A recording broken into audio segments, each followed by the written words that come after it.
So did it work? Yeah. Yeah. Great. It worked, Don. You got to fix your computer. Damn it! All right. Well, hi guys, how are you doing? This is Don McIntyre, your Southern Flame with the Loud Spot, and this is Skipping Stone. Hi guys. So Hello. we were briefly talking about dick pics, and we're Everybody going to needs. start this conversation outright. Dick pics as soon as we were on. You can have one too. I think that that is the best and most appropriate, the only appropriate dick Agree. pic that will be ever It's great promotion, accepted. especially when you just drop them all over town. It well, I mean, come on.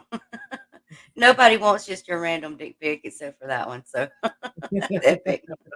It gets a lot of people over to the merch booth. We'll go with that. So we'll stand there after the show and I'll just shout out, "Hey, free dick pics."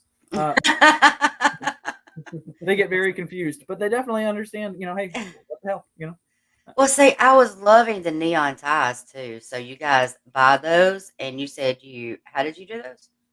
So yeah, we have a distributor that makes those for us, and then we're working on actually getting them screen printed with our logo on them. We make all of our own merchandise on our own typically, or if not a direct distributor. So we handle everything first party. So we're working on designing that. Initially, we kind of came up with the idea for our video shoot, did the shoot, and decided to wear that for our EP release, and it went over really well. And everybody was asking where they could get one, so I was like, well, I guess we better get in on that. Yeah. So we just ordered a whole bunch of them in, and now we still got to start the production. But Okay, well, I'm gonna have to check out. Tell us where to find those at. So far at a show. At a show. So far at a show. So you're not going to be shipping or anything like that right now? I can. We probably can figure that out. That's not typically a problem. We do have a separate website specifically just for stuff you can order like that. I'll probably go through and set up our Bandcamp pretty soon once we have everything ready. That would be fantastic. And please always share these things with us because we'll promote it. We'll get it out there for you. So we talked briefly also about the cancer benefits that you guys have done. So tell us a little bit about those. So the first show we ever did was a cancer benefit for a local musician that we knew. His name was Ryan Preston. Yeah, Ryan Preston. He was the guitar player and singer for a band called Overthrown, and oh my God, that man was phenomenal guitarist, insane. They got the story that Ryan shared with me before he passed away that they actually got to go all the way to the UK and open up for Megadeth. Oh my goodness, that is epic.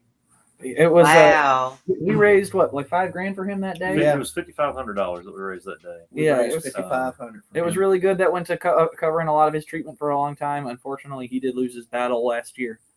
I'm sorry. It was a tough time for everybody that knew him. We've got a lot of friends in the area, and so did he. And it affected the whole music community in Louisville. It did. Right. We had lost Randy Chandler too. That is true, and that's actually the song that we wrote with the video for. Trust Me is dedicated to both those guys. Randy Chandler was a guitar player in a group called the Les Masters Band, and during a live performance, he suffered from a heart attack and passed away. Shortly around the same time as Ryan Preston did at the same time. So it was just. So it was back to back. Pretty close. Close. Oh wow, that's really tough. And then the other benefits we did the one for your wife. We played at her benefit. Yeah, I ran a benefit for my wife. She suffers from a genetic disorder that runs in their family, and it causes the body to be incapable of suppressing tumors. So any blood, bone, any tissues of the body have the ability to develop cancer. And she is 99.9% likely to develop it in her lifetime. So we have to run scans full inside and out every year just to make sure we don't see anything developing. That's the only way to catch it. Yeah. And then the last benefit we just did here recently was for Kids Cancer Alliance in Louisville, Kentucky. They operate in Louisville and Lexington, and they help the kids once they've been diagnosed. And they help the whole family. So if somebody needs their electric bill paid because they're spending all the money on treatment for the child, they need an electric bill or food in the house or something, it's not just for the child; it's also for the family member. Right. So, Well, you never know, and I'm speaking from experience. Like I said before, when you guys and I talked before we started recording, I spent 5.5 months in Children's Hospital, and I lived there. I would not leave with my firstborn son, and he was diagnosed with a brain tumor. It was very aggressive, called medulloblastoma, and so living at a hospital, seeing what they go through, not just the children but the families, because mhm. wow, it's intense, and it is so expensive for those hospital stays, the transportation, the all of that back and forth, all of those expenses, and then trying to take care of things at home as well. It is if there's anything anybody can do to help with that, whether it be financially or just putting in some volunteer work of, hey, let me go take care of that for you. Anything like that is absolutely, it is indescribable of the feeling that you can get, that you do get when some of that pressure is taking off of you. Mhm. So that is amazing that you guys do that. If you have any referrals, post it in our comments later on this show. And so now we're going to get off the heavy a bit. Thank you guys for discussing that with us. Sorry to hear that. Thank you. And we send the love to everyone, all the losses. That's always tough. Um, so I see that you guys just on a great note. I see you guys just promoted your new album release not too long ago, correct? Or is it EP? Yep. It came Album or out EP? February 18th. February the 18th, and we did a release party at Louisville Billiards Club, and it was a hell of a night. It really was. Oh, details. You can't just leave it there.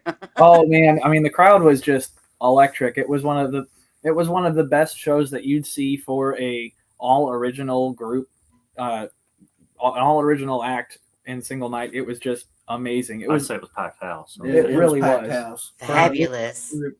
Especially right now, because Louisville is probably better known because of the cover bands in the area, and there's a lot of cover bands and Tribute bands, yeah, and tribute bands at that. Right. I mean, whenever and then also on top of the big heavy metal acts, there's a huge underground for heavy metal in Louisville, and Oh, that's good to know. That's my things. I mean, it's a huge underground, but for the size of the crowd that was there that night, it was pretty close to packed house. Yeah. it was amazing. I mean, even like our last song, after we played that show, the last song in the set, we decided that needed to be recorded. So we came here today to get that done. It was just amazing to see the crowd's reaction on that one. It's probably our heaviest song to date. Yeah. Well, we just recorded two of the songs that we played last. That's true. I'd say two of the heaviest songs we got. Yeah. Yeah, two of the heaviest songs that we got, we just laid down today. So be looking for that when it comes out. Oh, nice. Do you have teasers on the names of those songs yet? Yeah, the first one would be Quietus, and the second one is So Far Gone. Damn, you guys are so easy. I wasn't expecting an answer on that. Well, Great. so those aren't exactly like hidden songs. We play those live, and we've been playing them for a little bit, but we haven't been able to record them. However, we do have two new ones that we're finishing the writing process for that may or may not also be being worked on to be recorded as well. Ah, so another little teaser. Okay. So I noticed that you had your video out for, it's called Trust Me. Trust me. Correct. Okay. I was, you guys, I'm into the neon greens right now, and everything. Your video is amazing. I love it. So, who produces your videos? Who did your production? That video was done by Everest Studios. It's actually just another local kid here in town. It was shot in a barn. And you would Really? No, Absolutely. you would never know. Let's describe this barn a little better. It was insane. Do that. Let's look at it. So, in the middle of nowhere, Indiana. Probably late 1800s built barn, if I had to guess. Yeah, falling apart. Yep. 23, 25 degrees outside. No heat. No heat. No heat. You guys sound like you were in Alabama. From what I gather, Alabama's warmer. Well, yeah, our winters are kind of brutal, dude. So Are it turned out to be on the second floor of said old barn, inside this little spot where he had made his own little makeshift cube for shooting videos, and it was Wow. amazing. To be Yeah. honest, Yeah. The cold was absolutely brutal, but it almost kind of added to the video. So if you pay attention, you see where the heat of your breath is actually making like vapor. That's not an effect. That's really happening because it's It's that cold. but you would never know based on that video. And He did a great job. production They did a was great job on it. amazing. So he did lighting and everything. Well, he has lighting. We he has use lighting some of there. ours Yeah, we as use some of well. our lights. We use some of our lights that we. I love the lighting and the effects in the video. It was cool. Yes, I'm it not, really I'm is. not sweet. gonna lie. Yeah. I was wondering about the breathing I was thing. wondering if you were going to pop in. No, the breath in the video is really cool, and I noticed that, and I was like, I wonder if that's real or fake. Oh, it's real. Fucking It's cool. real. No, I know. Yeah, it's pretty cool. I want to play the song right now. Let's check it out. Let you guys continue the conversation. But Absolutely. that was, I'm glad you covered that, so I didn't have to ask it.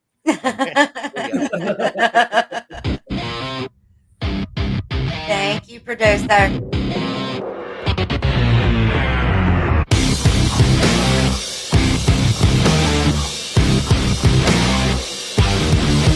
Your song remains unsung. It fills my empty lungs. Take a chance, prepare yourself for the return.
Well done. I love that. Yes. Thank you. Thank you. Thanks. So, Yeah, quick question: Who's your lyric? Who does the lyric writing? Mostly myself. Mhm. I get a lot of input from the guys as well, Yeah. so I'm constantly like, hey, what about this? What about this? And Teamwork. yes, yeah. Eventually, in the end, it's all teamwork, especially when we get to the studio, because the recordings you put down in the studio, it doesn't lie, and then you're like, maybe we should change something. Yeah, A it's lot all of about times we end up simplifying things too. Yeah. Once we get here to the studio, just to make it sound cleaner, yes. and then so that we can play it in the future that way. So- It turns out we play with 3 guitars, which is already insane. And we're in awkward tunings on top of that. So at any given point, either I'm in drop G on a 7-string baritone, he's on drop A, he's in drop C. We just kind of make it all work and blend it all together. And by the time we hit the studio, things just get changed and simplified to just breathe better. Yep. Yeah. Not to mention, we have an awesome producer, Jordan It's Bailey. amazing. Oh, he's so good. He does good Fantastic. work. He's produced. He was probably the first heavy. We're the first heavy project I think he's ever took on, because he's done a lot of like Christian bands, Country Mhm. and country and Country. stuff like that. And then we had come up here and cut some songs before, and this guy just does an amazing job, and he's had a blast with it. Yeah. You can tell that was a lot of fun. Oh yeah. oh, for So, sure. another question that I had to ask, that I want to ask, is when so many people got separated during COVID, and they were having to do their own thing like online. Have you guys been fortunate enough to be able to get together? Oh yeah. Besides having to do everything online, Yeah. so we you get to also- work together pretty often. We Yeah, we well, actually we- formed during COVID. Yeah, we formed during COVID. We've been Okay. able to get together every week since we started. Yeah. Wow, that's impressive. That is amazing. For a while there were places that were having shows and didn't give a shit. So there was a lot of stuff that we were able to go do and have a lot of shows during COVID because they didn't care. Yeah, our first That's year, great. we shows Yeah, during the whole that is time. great. I mean, it's a different Right. area I guess we live in. Yeah, We're able to do that. they had some restrictions like mask mandates and staying at your table and things. It was a little different than your average show, but Not total Uh-huh. separation though. I But mean, not total, I yeah. think a lot of other states had Yeah. that where it was much more strict. We've been that fortunate here in Alabama as well. Have you good? Good. Yeah. So I was just curious if it was about the same or if you guys were on the really strict restrictions. No. it's thank kind of goodness. hit or miss, to be perfectly honest. I mean, some shows you'd have really good turnout, some not so much. It's just That's true. luck of the draw. Right. I do think it's reduced crowds no matter what. That's true. Exactly. Well, There's I'm also sorry. the other thing is, I mean, you're probably going to see more or less people staying home on a Saturday night, because when it comes to Friday night, especially in Louisville, people's worked all week and they're ready to get out and blow off some steam on a Friday night. Uh-huh. And they're probably going to, we've So- had Hitting your local venues? Yeah. Yeah, well, we've seen better turnouts here recently on Friday nights than we have Saturday nights. Is what it Guys, is.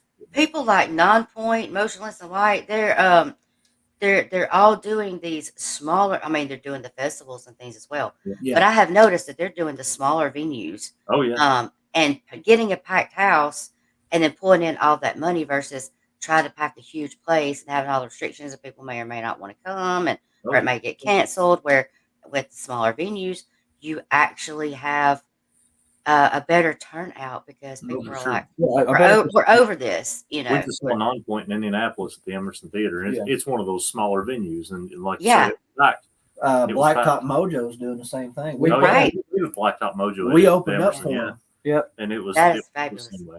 Let's see. We're playing with Smile Empty Soul in May. Yeah, Smile Empty Soul. We're going. I was fixing to ask, give us the information on your upcoming shows. Yeah.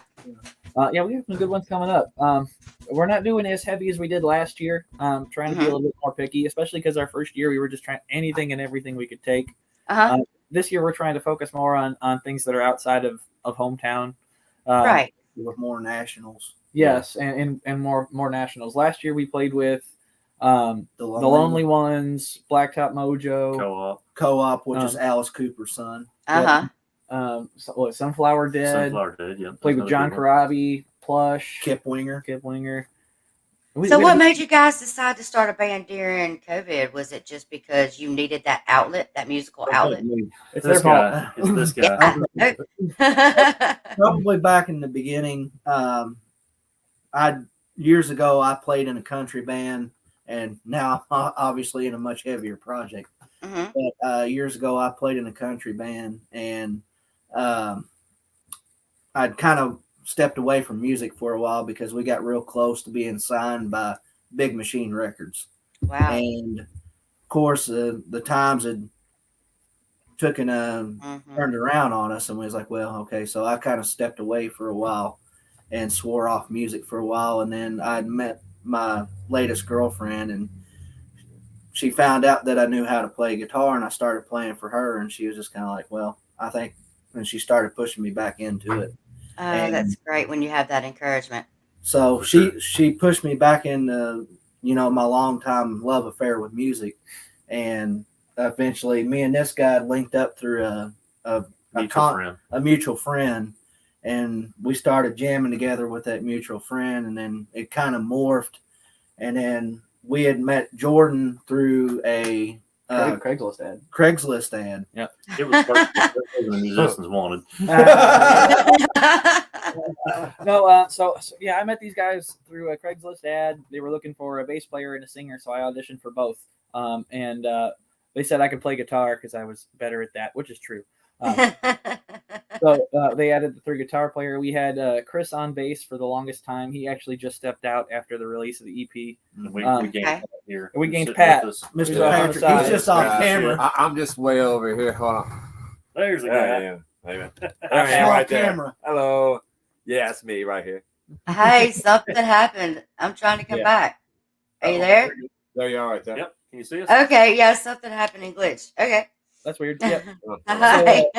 So Pat joined right after the EP release, and we had to shoot the video the next week. So within like 2 days of practice, he learned the song. He learned the song and stepped in, and he's killed it ever since. Yep. And He's been a regular fill-in guy for a long time for whenever we had musicians that are busy, because if you know anything about bass players and drummers, they're hard to find, and so every band in town shares the same ones. Ah, our drummer, he's a busy man. He's in like 6 bands, and oh, wow. it gets crazy. But he's a really awesome drummer, He's a and hell of a guy too. Oh yeah, He's a 100%. hell of a guy. hell of a You got to guy. be a hell of a multitasker as well. Absolutely. We got to keep calendars straight. It's really difficult. There's a lot of there's things that's got to happen. There's a lot of communication that's got to happen. And as active as we are, it's required. Yeah, Yeah, absolutely. It just helps to all be on the same page and kind It of is. have the same mentality in it. We're all very serious about what we're doing here. Want to make it something for what it is, and I think it shows. I mean, from a band from nowhere in the start of 2020 to where we're at now, this EP came out a month ago, and it's already about to hit 20,000 streams on Spotify alone. yeah. I saw that. Congratulations. Thank you. Last week we just passed 15K. Yeah. I see that. That is amazing. You know, I think the one thing that we've all noticed is the steady growth. It's not like it's overnight, and we look forward to continuing to grow this and continuing to move forward and working with each other. Yeah. And having a lot of fun doing this, because I think that's the biggest thing we do is we have fun. Oh, for sure. You've seen with our Facebook posts and the bullshit we come I do. That's how I actually ran across you guys. on a stripper pole on the back of our van. So There it is. Yeah, I found you guys through But Jordan's she has her shenanigans. own Facebook page.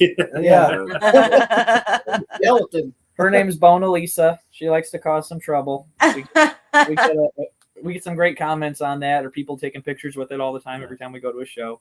Well, I mean, dick pics and stripper poles. I mean, what do you expect? When you're touring, it's great. Every car slows down to try and kick. It's fantastic. and the idea was put our shirt on the skeleton so that it's got skipping stone shirt on. Right. And people Oh, picture this thing left and right. Oh, It's yeah. perfect. Right. that is amazing. Advertising. Talk about your advertising. Why not? I mean, the That's funniest thing incredible. that we probably seen. We were in Chicago. We toured to Chicago, and Mhm. the police there, when we was on the freeway headed to the venue, police were kind of zooming up real close and pictures. The cops was. It wasn't just one. We did that. Somebody tweeted it. I'd say they were on that radio going, "Hey, there's a skeleton on the stripper pole." Is this legal? I don't know yet. Hold on. So I want you guys to tell me real quick. Do me some rundowns on the album that you just dropped. Give us some new songs. To just kind of.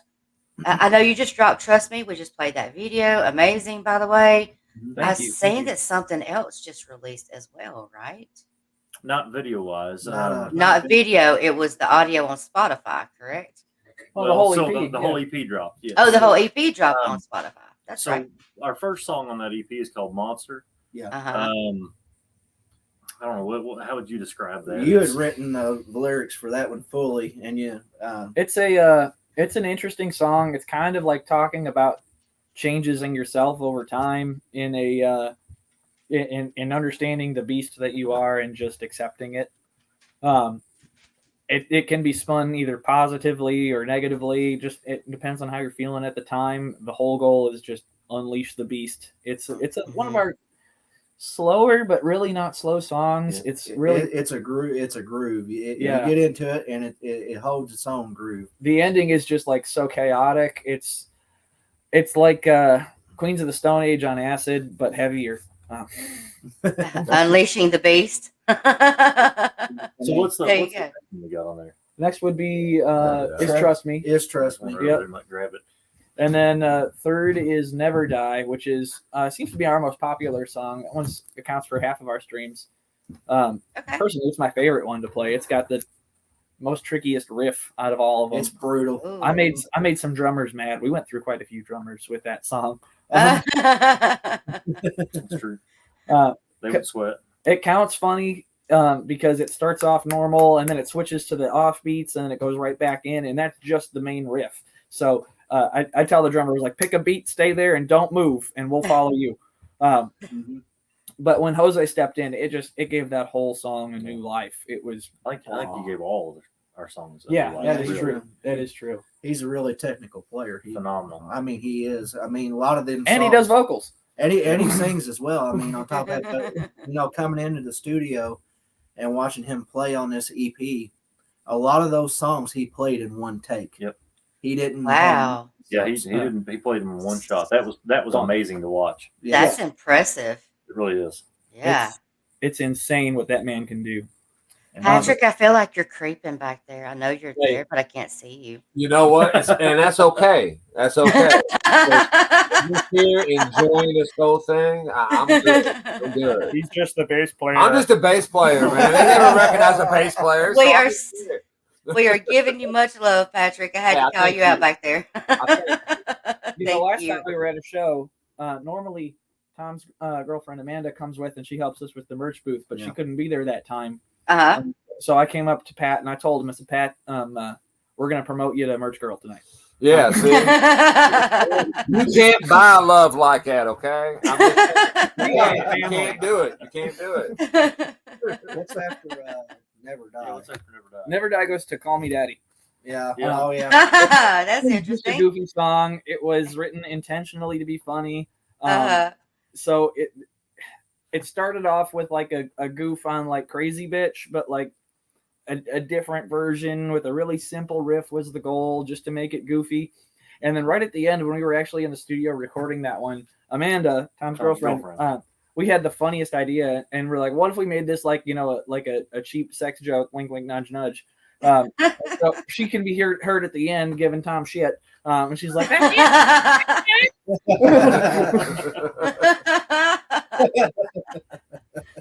it's a funny. Oh my God, I've got to give her a hug when I see her. That's great. It was a good idea. We tried to get It was a great idea. Now she won't do it. She won't. Yeah, she won't get up on the stage. She won't to do have it. What? Come on, wifey. You got to start doing it. Let's see. After Call Me Daddy is Wither, which is our cancer dedicated song. Yes. It's our FU to cancer. That's Yeah. basically Right. the song together. Oh, I'm going to say it. Fuck cancer. There you go. Yeah. So, Yeah. Fuck Exactly. Hashtag fuck cancer. It's our big fuck you to cancer. Yeah, That's I've what it lost is. quite a few family members. I know quite a few other people that have, and when I met these guys, they had the music for it. They just didn't have any vocals or melody in place, and so it was the first thing we wrote together. I think in our first practice. Yeah. That was the first one. Then we wrote Nothing after that, which the song called Nothing, we wrote that one, but it's not out yet. It hasn't been laid down in the studio. But And then getting back to the discography of this, yeah, Red is our last song on this. Jordan This album. came with that. And Jordan brought that to the table. Yeah, I wrote that one a few years back, actually. Yep. He brought that to the table. Red is a song all from the heart.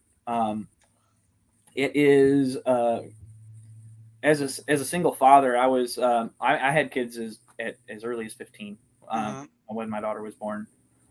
Married for 5 years, we split up, and I moved halfway across the country to follow my kids. And this song is really kind of talking about the struggles of being that every other weekend dad, and fighting to be able to see your kids and stuff. And it was just agony. Yeah. I have noticed that the rights for fathers, and I touch on the deep subject. That's what I'm going to do. If you guys aren't comfortable with it, just say so. But the rights for fathers not being able to see their children just as much as the mothers, that's so hard. It's rough. Yeah, you've got dads out there that want to see their kids, that want to be there for their kids, and because mom is in a petty mode or something, I fought for probably 5 years, spent probably close to $40,000 in lawyer fees and going to court, and I got absolutely nowhere.